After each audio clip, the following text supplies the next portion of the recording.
nuovo a casa.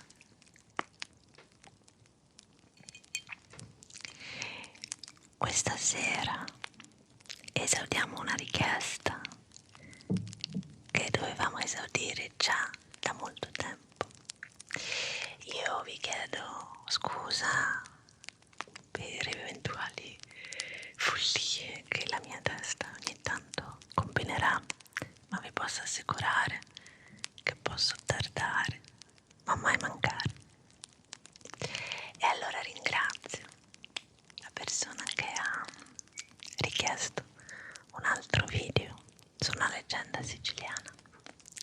Ora questa più che una leggenda è una storia assodata di quella che era la spiritualità antica dell'isola. Siete pronti? Iniziamo il racconto. 3, 2, 1.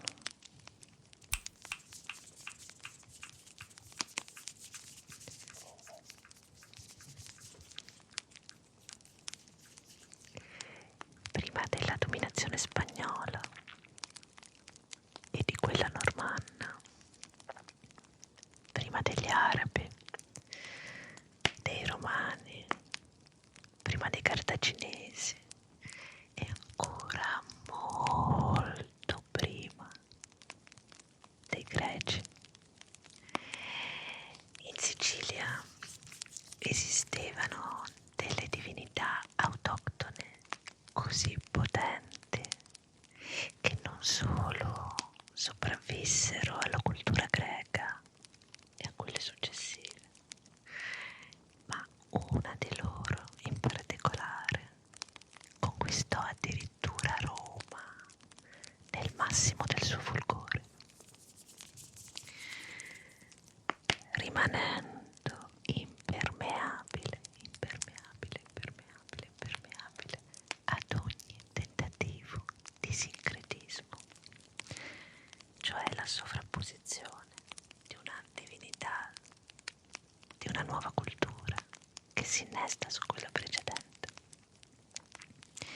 E il suo nome originale, così come lo pronunciavano gli antichi siculi, è arrivato intoccato, praticamente intoccato, fino a noi e risuona ancora nei nomi di alcuni piccoli borghi apparentemente nascosti. Questa sera racconteremo la storia della dea Ibla, la dea delle api.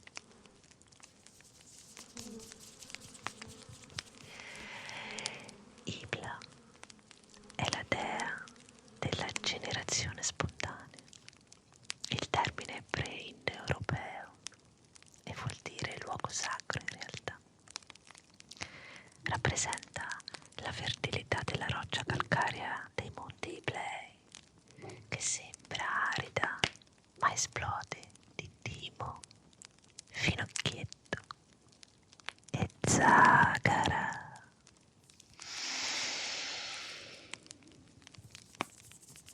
Ibla è la signora del miele e questo nel mondo antico non era un affare da poco. Il suo animale totemico è l'ape. Nell'antichità il miele non era solo l'unico dolcificante, era l'unico conservante, ma era anche la base per la medicina e per l'idromele. L'idromele era una bevanda inebriante, sacra. Controllare il miele significava controllare la farmacia e la ritualità. Quando i greci arrivarono, non riuscirono a cancellarla. Provarono a chiamarla Afrodite Iblea, ma dovettero mantenere il nome indigeno.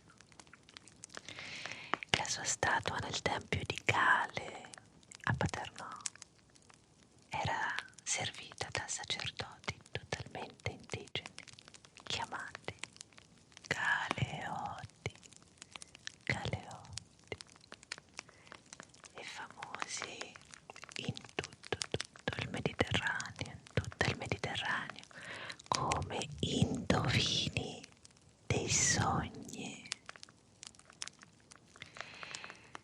L'importanza della dea Ibla era tale che ben 3 città antiche si contendevano il suo nome, creando un gran mal di testa agli storici che non si riuscivano a raccapezzare su quale fosse quella vera o comunque quella ufficiale. Tuttavia, adesso sappiamo che Ibla Maggiore o Megara Iblea è sulla costa orientale ed è Augusta, molto probabilmente. Ibla Minore, probabilmente nell'entroterra, sempre della zona orientale, perché bisogna ricordare che questo era un culto che ovviamente si praticava molto alle pendici dell'Etna, perché se vivi su un'isola e ci convivi con un vulcano attivo è simpatico, tutto sommato l'Etna è simpatico. Sembra quasi naturale che i culti più sacri avvengano alle sue pendici. E poi c'era Ibla Cereatis, la più importante, identificata proprio con l'area di Paternò alle pendici dell'Etna. Qui sorgeva il santuario principale. La potenza di questa dea, come vi dicevo, non solo dominò i greci che non poterono sottometterla, in teoria avrebbero dovuto sincretizzarla con Demetra, ma Demetra è una dea dei campi che ti dà sì il cibo e i frutti della terra, ma solo col sudore e col sacrificio.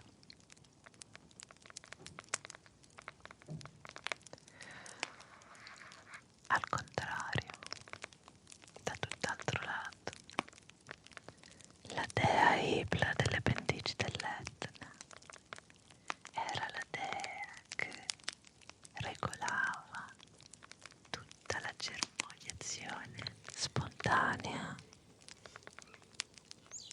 regolava tutti i frutti spontanei della terra e comandando le api regalava i suoi frutti ai suoi adepti, ai figli di Sicilia, senza sforzo.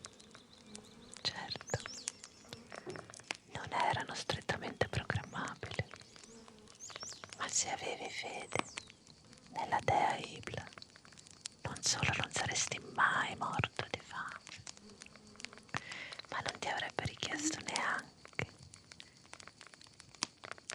di sacrificare tutta la tua vita per arare un campo. Pensate allo shock culturale quando ai secoli si sono visti arrivare i greci con Demetra. Ma Ibla ha resistito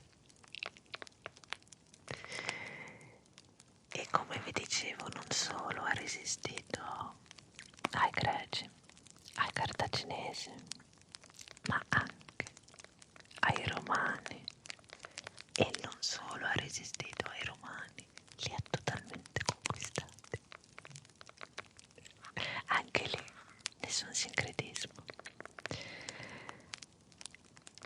Attraverso il suo prodotto più sacro, il miele, che addirittura i poeti latini citavano come straordinario, il miele ibleo, parliamo di Virgilio, delle Eloche, ma anche di Ovidio.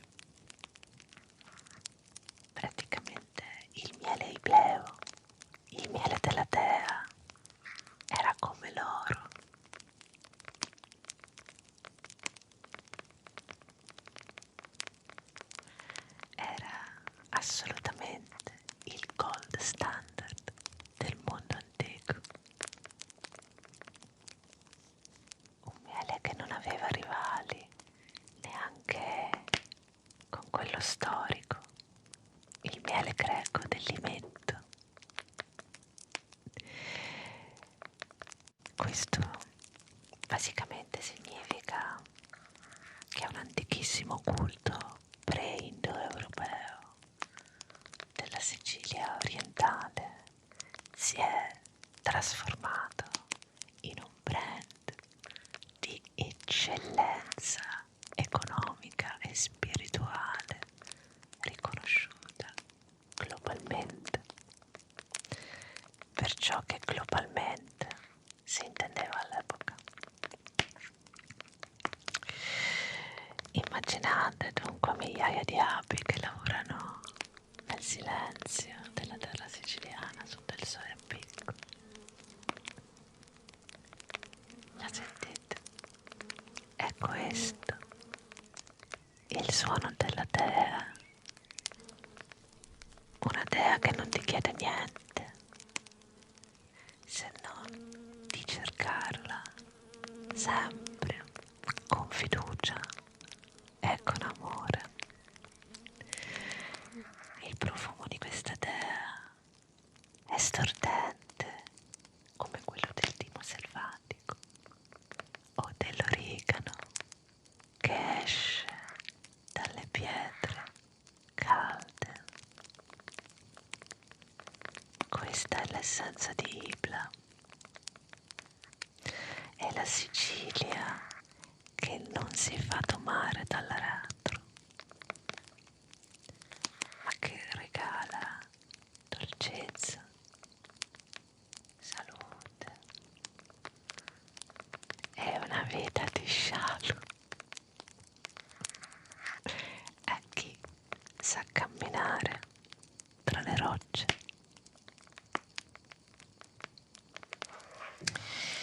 Vi devo confessare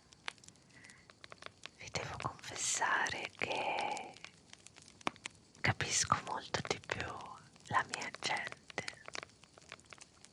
e le filosofie ataviche di questa terra dal punto di vista della dea Ibla. Perché è vero che quest'isola ai tempi doveva sembrare un paradiso terrestre, con addirittura la porta per l'inferno aperta, l'Etna,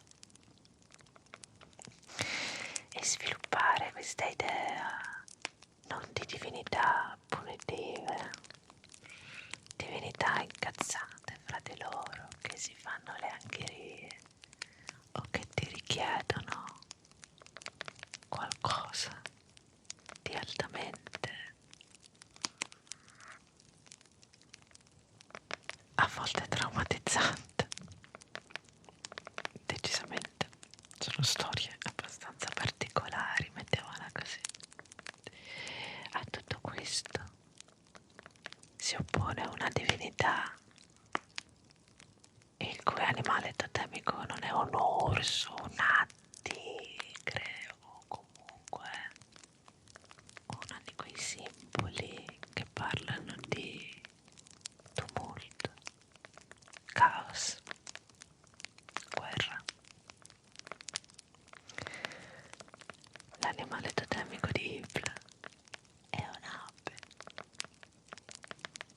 ma come stiamo imparando soprattutto in questo periodo, l'ape è semplicemente l'inizio di tutto. L'inizio di tutto, di tutto, di tutto, di tutto. E io trovo che sia una bellissima immagine questa di trovare il potere in un essere vivente così piccolo, ma dal quale dipende tutto, tutto. E non solo non è una dea belligerante, ma ti regala in assoluto una vita di scialo, in armonia con il posto in cui stai vivendo. E a proposito dello scialo, se vi ricordate, nel video precedente, quello su le donne di Fora, anche loro, se prendevano a cuore qualche essere umano, gli regalavano lo scialo. Si tratta di uno scialo temporaneo in quel caso, che durava tutta la notte, mentre la dea Ibla, se la cerchi fra le rocce, se segui il profumo del sentimo selvatico e ti lasci inebriare dalla zagara, te lo regala gratis e vuole solo che tu lo apprezzi. Per cui fate una cosa bella la prossima volta che vedete un'ape, e spero che ne vediate tante.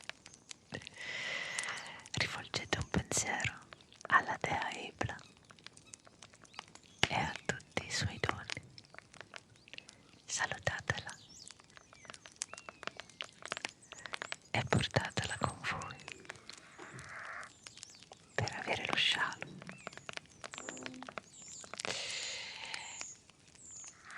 Spero che questa storia vi sia piaciuta. Ne ho altre a disposizione in canna che con molta tranquillità